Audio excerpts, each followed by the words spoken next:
दो तीन इश्यूज़ हैं अदर सिद्दीक साहब। एक तो हमने बात करनी है कि जो नैब की तरामीम है उस पर सुप्रीम कोर्ट में जो है उन्होंने एक तो सारा रिकॉर्ड जो है उन्होंने कहा है कि तमाम जो था जो अब रेफरेंसेस वापस हो गए हैं उसको डिजिटाइज करके महफूज कर लिया जाए, यानी मानिए ये मामला पहले तो ये बता दें किस समत जा रहा है, और फिर ये बल्दियाती इंतखाबात के हवाले से भी बात करेंगे जो इलेक्शन कमीशन भी शायद अदालत में जा रहा है, और जाते जाते शाहरुख जतोई का केस भी डिस्कस कर ही लेंगे। मगर सबसे पहले ये नैब की तरामीम के बारे में फरमा दीजिए।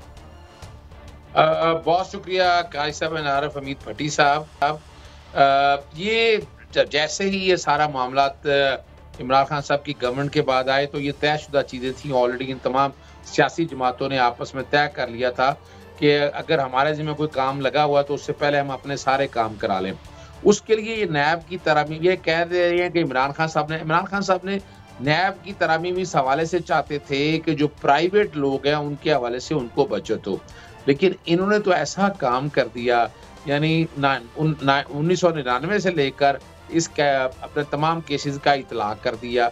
अब उसमें कई जो सवाल उठाए गए हैं कि प्ली बार्गेन होगी वो भी पैसे वापस देने पड़ जाएंगे, फिर इस हद तक नहीं है, आपने एक लिमिट रख दी, फिर आपने जो ओनस है वो शिफ्ट कर दिया। पूरी दुनिया में ऐसा नहीं है, जो वाइट कॉलर क्राइम है या यूएन कन्वेंशन और करप्शन में देखा जाए वो ओनस उसके ऊपर जो प्रॉपर्टी होल्ड करता है, यानी मैंने पब्लिक ऑफिस होल्डर, मैंने अगर प्रॉपर्टी होल्ड करी तो मुझे बताना है कि ये पैसे। आज तक आप देख लें शरीफ खानदान कोई सबूत नहीं दे सका, ना मनी ट्रेल दे सका, चाहे वो इनके वालिद साहब हों या ये इनकी अपना वालदा हो कुलसूम नवाज या बाकी सब, कोई मनी ट्रेल आज तक नहीं है। उनकी इनकम टैक्स रिटर्न ने सारा सबूत का है। इसी तरह ये हुदैबिया 2 देख ले जो खासतौर पर FIA के हवाले से है, हर चीज नजर आ रही है, यानी आपस में टच अपना पता चल रहा है, पैसा मुल्क से बाहर गया वापस रूट आ गया, सारा कुछ रिकॉर्ड पे है। लेकिन वजह क्या है कि यहाँ जो स्टेट के इदारे हैं, यानी FIA के ऊपर राना सनाउल्लाह बैठे हैं, अगर आप आ जाएं नैब आ जाएं, वो कैबिनेट डिवीजन है, फिर भी वहां पर वो अपना हुकूमत वक्त के नीचे वहां बैठकर काम कर रहे हैं। तो अब जस्टिफाई करना बड़ा मुश्किल हो जाएगा सुप्रीम कोर्ट के सामने। सुप्रीम कोर्ट के कंसर्न क्या है? सुप्रीम कोर्ट कंसर्न ये है कि क्या इस मुल्क में अननोटिस ये चीजें जा सकती हैं। जस्टिस सईद मंसूर अली शाह का अपना एक ओपिनियन है, और वो हमारे यहाँ समझते हैं कि करप्शन वगैरह या कोई चीज ही नहीं है, इस मुल्क में जो मर्जी जिस तरह दिल चाहता है शुतरमा बयार चलता रहे, उसको पूछे तक ना, वो अपनी जगह बात ठीक होगी। लेकिन हमारे आईने पाकिस्तान के अंदर जो चीजें हैं उस पर अमल दरामद होना है। वहाँ 4 सवाल बड़े अहम आ गए हैं। सबसे पहली बात है बुनियादी हकूक से मुतसादम है कि नहीं, वो ख्वाजा आरिफ साहब ने एस्टैब्लिश कर दिया। दूसरी बात जो सामने रखी है कि लिमिट कैसे कर सकते हैं, तीसरा ओनस कैसे आप शिफ्ट कर सकते हैं, और चौथी जो बात साथ साथ है, इतनी तेजी से बैठकर केसेस सारे जितने वापस गए हैं उनका कल क्या होगा यहाँ पर। आपको पता है कि पुराने अगर केसेस देखा जाए, जब आसफ अली जरदारी साहब के हवाले से हुकूमत वक्त बदलती थी तो उसके बाद केसेस खत्म हो जाते। अब भी हुकूमत वक्त बदली है तो केसेस आपके सामने खत्म होने का। हुदैबिया में भी दे दे, हुकूमत वक्त बदली थी, क्या कुछ हो गया। अब होगा क्या कि ये रिकॉर्ड आगे गायब ना हो जाए, यानी वहां से निकला, कल पता लगा कि फाइल चोरी हो गई या आग लगा। पता आग लगना तो मामूली बात है, आग तो लग सकती है जी, बिल्कुल याद रखिएगा, ये कई फाइलें जाएंगी, आग लग जाएगी। हो सकता है रास्ते में कोई बम शम भी ना फट जाए, मैं मजाक कर कह रहा हूँ, लेकिन ये इसीलिए क्या कहा है कि उसको डिजिटाइज किया जाए, यानी कल अगर आग भी लग जाए तो कहीं ना कहीं, यानी आज मिसाल के तौर पर यहाँ से कोई फाइल गई है ट्रायल कोर्ट से, और ट्रायल कोर्ट से आप फाइल निकल के आगे आग लगा दें आप, तो आप कहाँ ढूंढते रहेंगे, कहाँ शाते होंगे आपके पास, कहाँ हुआ रिकॉर्ड सारा। अच्छा मैं आपकी रहनुमाई चाहूंगा थोड़ी सी, आप कानूनदान है। ये मनी लॉन्ड्रिंग का एक केस था 16 अरब रुपए, जिसमें ये भी आया कि बादियू नज़र में एक शख्स जो मकसूद चपड़ासी था और थे, चलो 2 साहबान बरी हो गए, वो पैसा आया कहाँ गया उसकी डिटेल जानना आवाम का हक है कि नहीं? कानून इस पे क्या फरमाता है, कहता है? देखिए आपको पता है आर्टिकल 19 आ चुका हुआ है, राइट टू इंफॉर्मेशन है, ये कोई क्लासिफाइड इंफॉर्मेशन तो है नहीं है। 3 तरह से ये काम है। पहली तो बात है होता क्या था कि यहाँ चपड़ासी वगैरह या मकसूद चपड़ासी देख लें, कोई क्लर्क देख लें, कोई चार्टर्ड अकाउंटेंट देख लें, वो 10-10, 15-15 हज़ार, लाख, 1.5 लाख तनख्वाह लें, अरबों रुपया पैसा जो ये करप्शन का पैसा एलिजिबली इकट्ठा होता था उनके अकाउंट में जमा होता था, फिर ये हुंडी के जरिए बाहर जाता था। फिर आपको पता है मशहूर जमाना फॉरेन एक्सचेंज रेगुलेट, तो आपको मैंने पहले भी एक बात करी, याद तो यहाँ इनामी बॉन्ड निकला करते थे, याद है शोभा चाहे ख्वाजा साद भी इनके इनामी बॉन्ड नहीं निकला, मेरा आपका कब क्या तक इनामी बॉन्ड निकला, हालांकि मैंने भी लाखों रुपए के इनामी बॉन्ड किसी स्टेज पर लेकर रखे थे। वो पैसा जाता है रूट होके बाहर। साढ़ा तो ब्रुक बॉन्ड नहीं निकलता भट्टी साहब। वो जाता है पैसा बाहर, वो पैसा वहां से आता है फॉरेन रेमिटेंस की शक्ल में। अब फॉरेन रेमिटेंस जब मुल्क में आती है, फॉरेन एक्सचेंज रेगुलेशन एक्ट के तहत जो है उसको एग्जम्पशन है।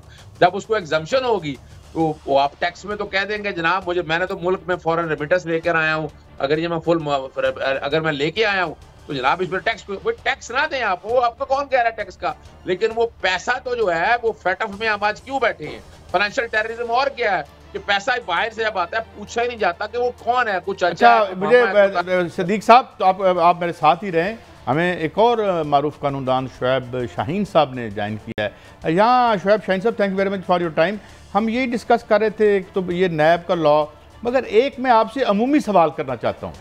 एक तो ये मैं अमूमी सवाल पूछना चाहता हूँ आपसे, आज शाहरुख जतोई भी जो हैं वो एक्विट हो गए हैं, तो ये पावरफुल के लिए तो कानून यहाँ लगता है कोई नहीं है। एक तासुर ये है, और दूसरा ये इलेक्शन कमीशन वाले मामले पे आप क्या समझते हैं कि जो वो उसके लिए बेसिक डेमोक्रेसी की बात हो रही है, इस पर आपका क्या टेक है? देखिए, जहाँ तक तो आपने निज़ाम इंसाफ की बात की है, तो मैं समझता हूँ कि निज़ाम इंसाफ के बुनियादी अज्जा में सबसे पहली बात आती है इन्वेस्टिगेटिंग एजेंसी, इन्वेस्टिगेटिंग अथॉरिटीज़। अदलिया की बात उसके बाद आती है। जब आपकी इन्वेस्टिगेशन फाल्टी होगी, जब आप लोग कंप्रोमाइज़ कर जाएंगे, जब लोगों को तहफ़्फ़ुज़ नहीं होगा, एक कंप्लेनेंट और विटनेसेस को तहफ़्फ़ुज़ नहीं होगा, तो नेचुरली फिर उसका अंजाम यही होगा। और दूसरी बात यह है कि ये तो वक्त ने साबित कर दिया है कि यहाँ एलिट्स के लिए ज़ाहिर है एक ऐसा एनवायरनमेंट है कि कानून की उसको पकड़ नहीं सकता। तो कानून जितना भी इसमें स्ट्रेच करें, आपको याद होगा कि इसमें पहले कंप्रोमाइज़ पे ये इशू रिजॉल्व हो गया था, फिर सुप्रीम कोर्ट ने इसमें सुओ मोटो नोटिस दिया कि नहीं, इस पे इतना दिन दहाड़े कत्ल हुआ है और उसको इस तरीके से प्रेशराइज करके एक बंदे से स्टेटमेंट दे दी गई और ये दहशतगर्दी है। बहरहाल उसके नतीजे में जो चलते चलाते आज तक केस चला, और वो जिनकी डायरेक्शंस पे जो मर्डर केस में प्रिंसिपल एक्यूज थे वो बहरहाल बरी हो गए।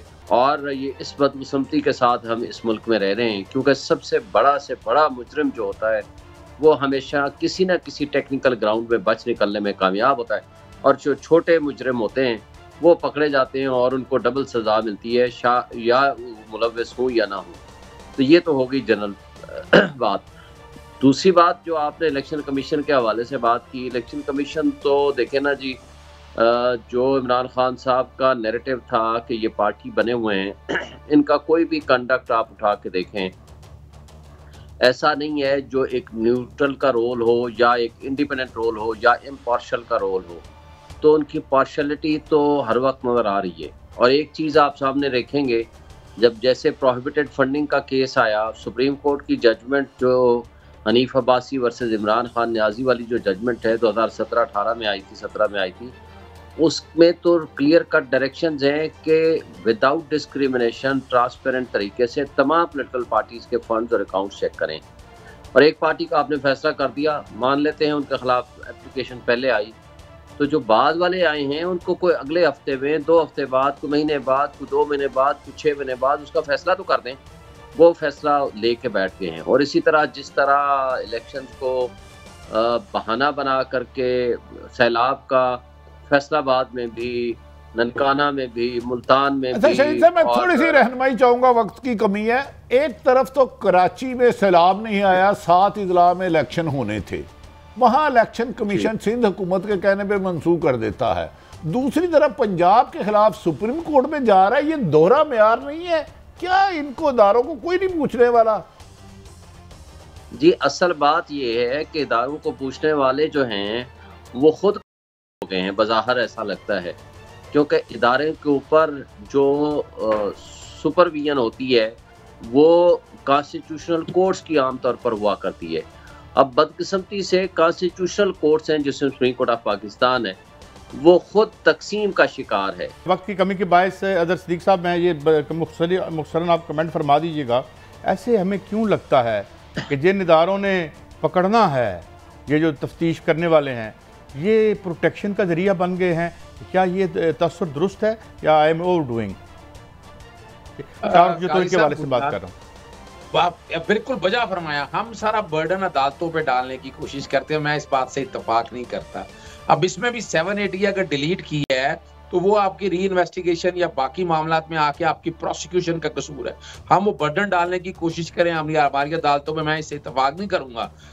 ये आपको याद है 2012 से मामला ये शुरू हुआ और अब अपना जजमेंट आ चुकी है 780 के हवाले से। 780 कहाँ लगनी है और किस किस जगह लगनी है। तो यानी इस हद ये देखिए, अमीर और गरीब के इंसाफ का फर्क अपनी जगह पर मौजूद है, लेकिन ये एक तरह का जो अगर फैसला देखा जाए, अब सुलह हो चुकी है, मुद्दई की सुलह हो चुकी है। अब उसमें अदालतें भी कि अगर 780 रहता तो फिर सुलह नहीं माननी थी, चूंकि फिर राजीनामा नहीं हो सकता। अब चूंकि यहाँ पर 780 डिलीट हो चुकी हुई है, दोहरे निजाम का हिस्सा, और सबसे ज्यादा कसूर जो है वो आपकी प्रोसिक्यूशन का है, फिर आपके वो निजाम का है जिसने इंक्वायरी और इन्वेस्टिगेशन सारी करनी है, वो चाहे कोई भी हो। अब यहाँ सिर्फ एक इदारा काम कर रहा था, वो नैब, वो तो आपके सामने उन्होंने खत्म कर दी है। और यहाँ जब तक आप सीरियसली इस मामले को टेकअप नहीं करेंगे, और अगर सदीक साहब, मेरी दोनों से गुजारिश है, क्या इस मुल्क में हम उम्मीद रखें कि आम शहरी को भी इंसाफ मिलेगा जो ताकतवरों को मिलता है? दोनों जरा रहनुमाई फरमा दें। देखें, आम शहरी को बिल्कुल मिलेगा, लेकिन उस वक्त जब वाकई इंस्टीट्यूशन स्ट्रांग होंगे, जब डेमोक्रेसी स्ट्रांग होगी, जब क्या नाम है, जवाबदेही का पूछा जाएगा। अब आप देखें, कस्टोडियल टार्चर, आपने एक सवाल किया था कि जिन लोगों ने तहफ़्फ़ुज़ करना है वो लोग तशद्दुद या लोगों को प्रोटेक्शन देने में नाकाम रहे। सिर्फ प्रोटेक्शन नहीं, सबसे ज़्यादा इस्लामाबाद जो कैपिटल पुलिस है, जो कि एक मॉडल पुलिस कहलाया करती थी किसी ज़माने में, या कैपिटल की जो पुलिस हुआ करती है तो वो मॉडल पुलिस ही होती है, क्योंकि कैपिटल ने लीड करना होता है पूरे मुल्क को रूल ऑफ लॉ पे। अब हालत ये है कि यहाँ पिछले 6 महीने में जो भी केस आया है, शहबाज गिल का केस आप उठा लें, आजम सवाती का केस उठा लें, इमरान रियाज का केस उठा लें, जो कि पंजाब बहुत शुक्रिया शुएब शाहीन साहब और आजर सदीक साहब।